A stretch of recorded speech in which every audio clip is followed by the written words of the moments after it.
selon un haut responsable des autorités de Kiev, 2000 militaires russes ont été aérotransportés sur un aéroport militaire près de Simferopol. Guillaume Oda, vous êtes l'envoyé spécial d'ITélé, vous êtes avec Laetitia Simons et vous êtes déplacé dans la région aujourd'hui. Est-ce que cela correspond à ce que vous avez observé, Guillaume ?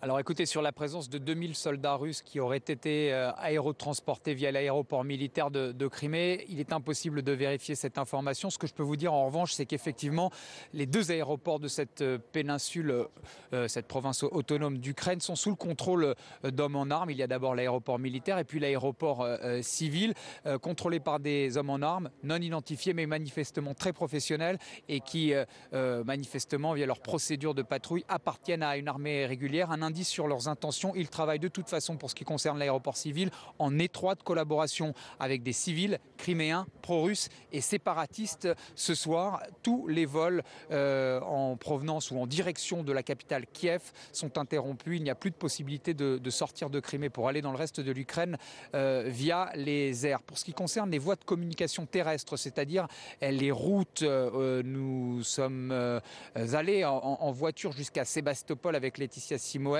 Il y a des barrages improvisés qui sont tenus par des civils pro-russes et qui disent tenir ces barrages pour empêcher les banderas et fascistes, disent-ils, de Kiev d'arriver jusqu'ici en Crimée.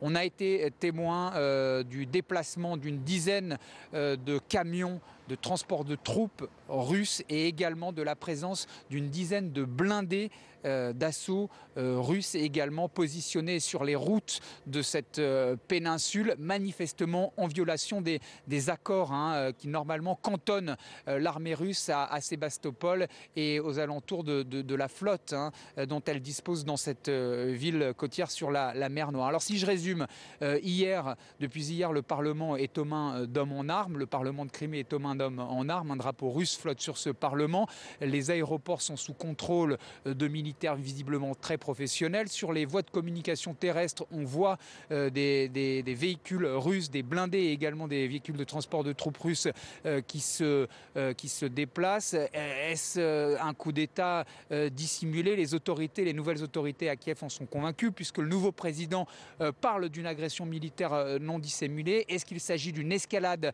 verbale? En tout cas, ce soir, effectivement, l'Ukraine demande une réunion d'urgence au Conseil de sécurité des Nations Unies à New York et c'est peut-être dans ce sens-là qu'il faut comprendre pour le moment, en tout cas, ces déclarations. Ici à Simferopol, je n'ai pas vu une telle quantité de soldats, 2000 soldats pour le moment, je ne l'ai pas constaté de mes yeux.